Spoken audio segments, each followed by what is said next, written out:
ಬಾಳಿನ ಜೊತೆ ಬಂದ ಸಕಲ ಕುಸಮನಾದ ಮಡದಿಯ ನೆರಳಿಂದ ಧರ್ಮಾನಂದ.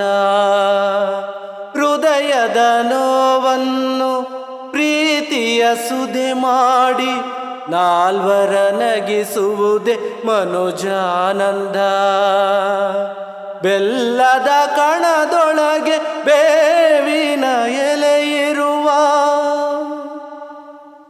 ಬೆಲ್ಲದ ಕಣದೊಳಗೆ ಬೇವಿನ ಎಲೆ ಇರುವ ಬಾಳು ತಂದ ಹಬ್ಬದಿಂದ ಬ್ರಹ್ಮಾನಂದ. ಗುರುವು ತಂದ ಪುಣ್ಯದಿಂದ ಜನುಮಾನಂದ.